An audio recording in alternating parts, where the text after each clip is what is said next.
विराट कोहली सदी के सबसे बड़े प्लेयर माने जाते हैं, जिनके नाम 26,000 से ज्यादा इंटरनेशनल रन और 80 सेंचुरीज तक है। मगर जितनी शानदार परफॉर्मेंस उनकी टीम इंडिया के लिए रहती है, उतनी कमाल की परफॉर्मेंस वो अपनी फ्रेंचाइज टीम आरसीबी के लिए करते हुए नजर आते हैं। विराट कोहली ने इंटरनेशनल क्रिकेट के साथ साथ आईपीएल को भी डोमिनेट किया हुआ है, इतना कि वो आईपीएल के अब तक के हाईएस्ट रन स्कोरर है। मगर इन सब के बावजूद उनकी टीम आरसीबी का हाल उतना ही बुरा है। 3 बार की फाइनलिस्ट और एक भी बार आरसीबी का चैंपियन ना बनने के पीछे आखिर क्या रीजन है? जिस टीम के पास विराट कोहली जैसा प्लेयर हो और क्रिस गेल, एबी डिविलियर्स जैसे अमेजिंग प्लेयर्स रहे हो, वो टीम पिछले 16 साल में एक भी बार आईपीएल की ट्रॉफी छू तक नहीं पाई। हर साल अपनी बॉलिंग और बैटिंग में चोक करने के लिए ट्रोल होने के बावजूद उनका हाल अब भी वैसा ही क्यों है? क्या इसके पीछे आरसीबी मैनेजमेंट की गलती है, या फिर ये पूरी टीम सिर्फ विराट कोहली पे ही डिपेंड हो चुकी है?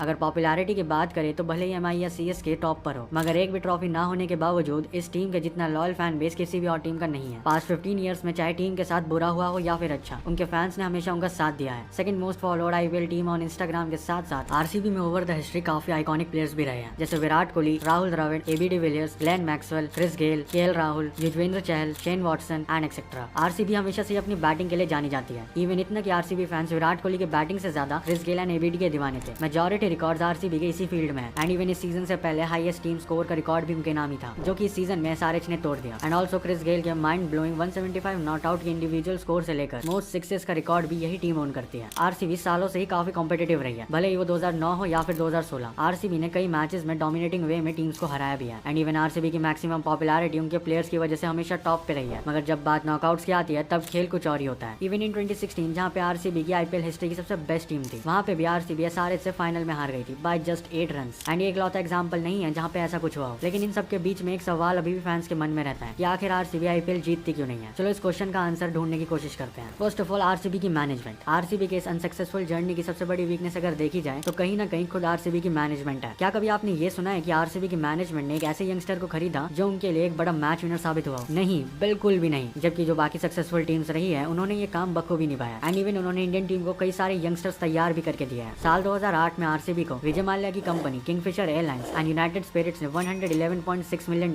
में खरीदा था, जो कि आईपीएल की सेकंड हाईएस्ट बिड थी। उस टाइम से लेकर अब तक आरसीबी ने काफी अप्स एंड डाउन्स देखे हैं। मूविंग फॉरवर्ड, अब आरसीबी की टोटल आईपीएल परफॉर्मेंस पे नजर डालते हैं। 2008 में आईपीएल का इनॉग्रल सीजन हुआ था एंड टीम के कैप्टन थे राहुल द्रविड़, जिन्हें आइकन प्लेयर का स्टेटस मिला था और वो आरसीबी के लिए आइकन प्लेयर भी थे। वो वाली आरसीबी की टीम काफी सारे नए एंड एक्सपीरियंस प्लेयर्स से भरी हुई थी। कुछ experience players like Rahul Dravid and Anil Kumble भी टीम को संभाल रहे थे, लेकिन वो सीजन उनके लिए बिल्कुल भी अच्छा नहीं गया, as they won 4 out of 14 matches only and they finished at 7th position, which was actually second last on the points table. अगर देखा जाए तो फर्स्ट सीजन में उनकी परफॉर्मेंस उतनी खास नहीं थी। हालांकि अगला सीजन उनके लिए गेम चेंजर साबित होने वाला था। 2009 में हमें आरसीबी के बेटर परफॉर्मेंस दिखी, एज अपने दूसरे ही सीजन में आरसीबी ने फाइनल्स में अपनी जगह बना ली थी। उस टीम के कैप्टन थे केविन पीटरसन और केविन पीटरसन ने एज कैप्टन काफी अच्छी भूमिका निभाई थी। उस साल आरसीबी ने 8 मैचेस जीते आउट ऑफ 14 एंड इवन उन्होंने सेमीफाइनल्स में सीएसके जैसी टीम को हराकर फाइनल्स में अपनी जगह बना ली थी। बट अनफॉर्चुनेटली उन्हें 2009 में डेक्कन चार्जर्स से हार का सामना करना पड़ा और उस हार का मार्जिन इतना बड़ा भी नहीं था। लेकिन आरसीबी केवल 6 रन से अपनी पहली ट्रॉफी से चूक गई। फिर 2010 के सीजन में भी ये टीम सेमीफाइनल्स तक पहुंची। इस बार उस टीम के कैप्टन थे अनिल कुंबले और अगर देखा जाए उन्होंने 3 सीजन में 3 बार अपने कैप्टन को बदल दिया था, which is actually a very strange thing. Then again अपनी पुरानी हार को भुलाकर ये टीम 2011 में उतरती है एंड इस सीजन में भी आरसीबी ने 2009 की तरह काफी अच्छा परफॉर्म किया। डैनियल वेटोरी की कैप्टनसी में एज अ टीम तो कहना मुश्किल होगा, मगर इस टीम के लिए सबसे ज्यादा कंट्रीब्यूट उस साल क्रिस गेल ने किया था। वो आरसीबी के लिए एक बड़ा ब्रांड बनने वाले थे इन फ्यूचर, जिसकी शुरुआत तभी से हो चुकी थी एंड लेटर फाइनल्स में अपनी जगह बनाई। लेकिन हर बार की तरह आरसीबी का लक उनके साथ नहीं था और अंडर परफॉर्म करने की वजह से उस मैच में उन्हें सीएसके से हार का सामना करना पड़ा। ये उनकी 4 साल में फाइनल के अंदर दूसरी हार थी। फिर 2012 से 2015 उनके लिए काफी एवरेज ईयर्स गए, जहाँ पे वे मैचेस तो जीत रहे थे मगर as a team players perform नहीं कर पा रहे थे। जब बैटिंग चलती थी तो बॉलिंग फीकी पड़ जाती थी एंड जब टारगेट छोटा होता था तब टीम टारगेट को चेस तक नहीं कर पाती थी। 2012 और 2013 में 5th पोजीशन, 2014 में 7th और 2015 में 3rd पोजीशन पर थी आरसीबी। आरसीबी का 2015 सीजन कंपैरेटिवली पहले के कुछ सीजन से काफी अच्छा था, जिसमें से हमें अब भी एबी डिविलियर्स के वो 133 नॉट आउट इनिंग्स अब भी याद है एंड उस टाइम पर इस टीम में मिचेल स्टार्क भी जुड़े हुए थे, जिन्होंने थ्रू आउट द सीजन काफी अमेजिंग बॉलिंग भी करी थी। 2015 में प्लेऑफ्स के लिए क्वालिफाई करने के बाद उनका सामना एलिमिनेटर में राजस्थान रॉयल्स से हुआ, जो कि वो जीत गए, लेकिन वे क्वालिफायर 2 में सीएसके से हार गए। तो इन शॉर्ट आरसीबी काफी मेहनत करके या तो बॉटम पे ही रह जाती थी या फिर अगर प्लेऑफ्स में क्वालिफाई कर गई तो नॉकआउट्स में आकर हार जाती थी। मगर इस इनकंसिस्टेंट परफॉर्मेंस और इस चोक के पीछे आखिर क्या रीजन है?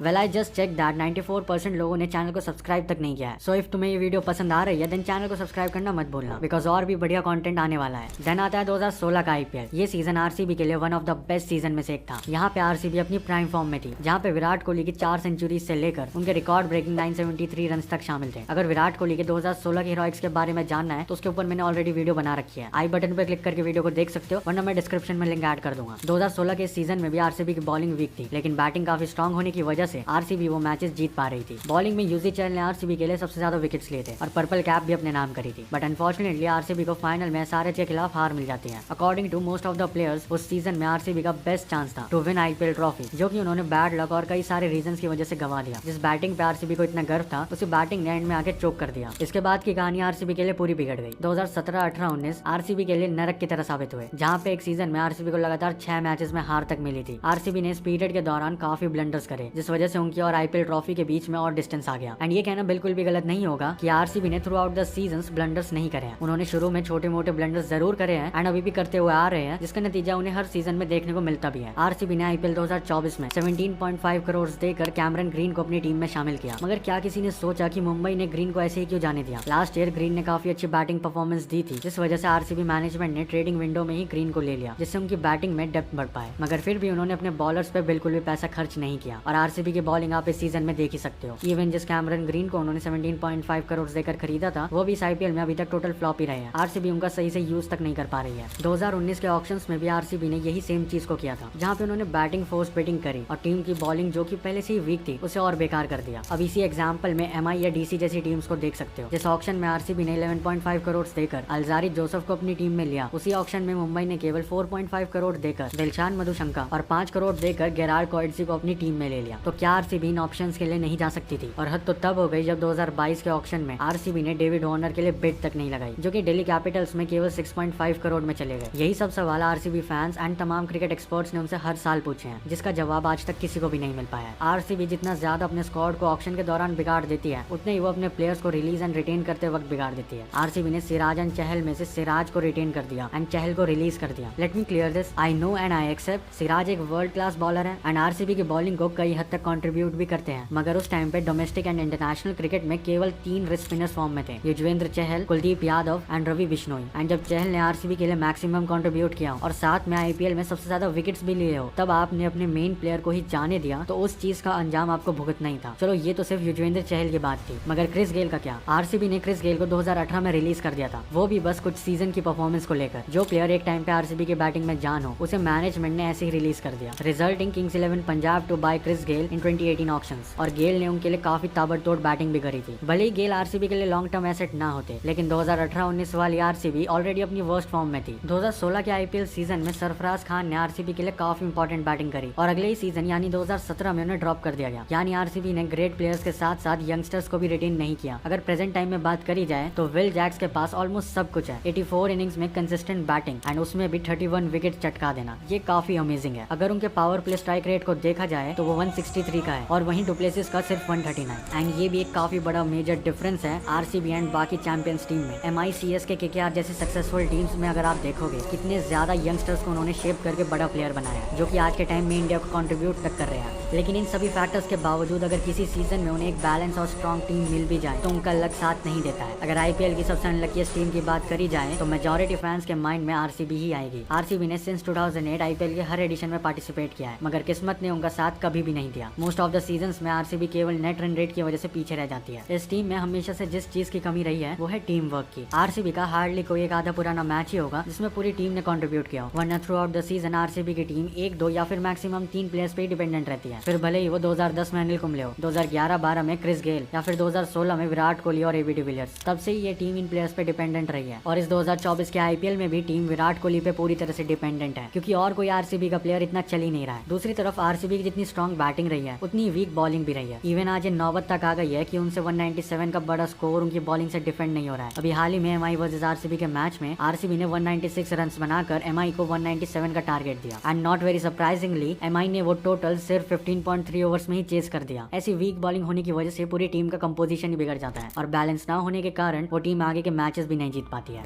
आरसीबी अब तक ओवरसीज प्लेयर्स पे हेवीली डिपेंडेंट रही है। आप सब ये नोटिस कर सकते हो कि जो टीम आईपीएल जीतती है उनके मेजॉरिटी मैच विनर्स इंडियंस ही होते हैं, भले ही वो नेशनल टीम के लिए खेले हो या फिर नहीं। फॉर एग्जाम्पल मुंबई इंडियंस 5 बार आईपीएल ट्रॉफी जीती है, लेकिन उनके मेजॉरिटी मैच विनर्स इंडियंस ही रहे हैं, like Rohit Sharma, Ishan Kishan, Jasprit Bumrah, Pandya brothers and etcetera. अगर मुंबई इंडियंस की 5 ट्रॉफीज के बारे में जानना है जो कि उन्होंने रोहित शर्मा की कैप्टनसी के अंडर जीती थी, तो चैनल पे ऑलरेडी इस टॉपिक पे वीडियो अपलोडेड है, आई बटन पे क्लिक करके देख सकते हो, वरना लिंक डिस्क्रिप्शन में मिल जाएगा। एंड ऑल्सो ये बात डिनाई नहीं की जा सकती कि मुंबई पे भी काफी अच्छे ओवरसीज प्लेयर्स रहे हैं जिन्होंने टीम को कई मैचेस जितवा के दिए हैं, like Lasith Malinga and Kieron Pollard. But RCB के केस में ऐसा बिल्कुल भी नहीं है। इंडियन प्लेयर्स तो मानो बैटिंग में ना के बराबर कंट्रीब्यूट करते हैं। आप इस बात का अंदाजा इसी फैक्ट से लगा सकते हो कि आरसीबी के लिए सबसे ज्यादा रन्स विराट कोहली के बाद 12 साल पहले इस टीम को छोड़ चुके the Indian legend Rahul Dravid के हैं। यानी 2010 के बाद कोई और इंडियन नहीं आया जिन्होंने राहुल द्रविड़ से ज्यादा रन्स बनाए हो। And you won't believe, Rahul Dravid ने भी ऑलमोस्ट 1000 रन ही बनाए थे। ये दिखाता है कि कितना मैसिव डिफरेंस है आरसीबी के ओवरसीज एंड इंडियन प्लेयर्स में। 2012 से 2017 तक टीम ओपनिंग में विराट एंड गेल पे डिपेंडेंट थी और मिडिल ऑर्डर में एबीडी पर। हाँ, माना कि ओवरसीज प्लेयर्स काफी टैलेंटेड भी होते हैं, बट स्टिल ओवरसीज प्लेयर्स पे ज्यादा डिपेंड नहीं होना चाहिए, क्योंकि ओवरसीज प्लेयर्स पे ज्यादा ना डिपेंड होने के कई कारण है, जैसे कि उनका बीच में आईपीएल छोड़कर नेशनल साइड के लिए खेलने चला जाना। एंड ऑल्सो आईपीएल मैचेस में रेस्ट्रिक्शंस भी रहती है कि आप 4 से ज्यादा ओवरसीज प्लेयर्स को अपनी टीम में नहीं खिला सकते हो। तो इंडियन प्लेयर्स का रोल काफी इंपॉर्टेंट हो जाता है, बट स्टिल हमें इंडियन बैट्समैन आरसीबी को कंट्रीब्यूट करते हुए नजर नहीं आते हैं। एंड जो कि साफ साफ बताता है कि आरसीबी यंग इंडियन टैलेंट में इन्वेस्ट करने का ट्राई ही नहीं करता है, खास करके बैटिंग में। Well, at the end of the day we can't deny the fact that RCB हमेशा से हर सीजन की स्टार्टिंग में एक स्ट्रॉन्ग टीम रही है, मगर आईपीएल के बाद के पार्ट्स में उन्हें कई रीजंस की वजह से हार और साथ में हेट का भी सामना करना पड़ा है। And even in 2024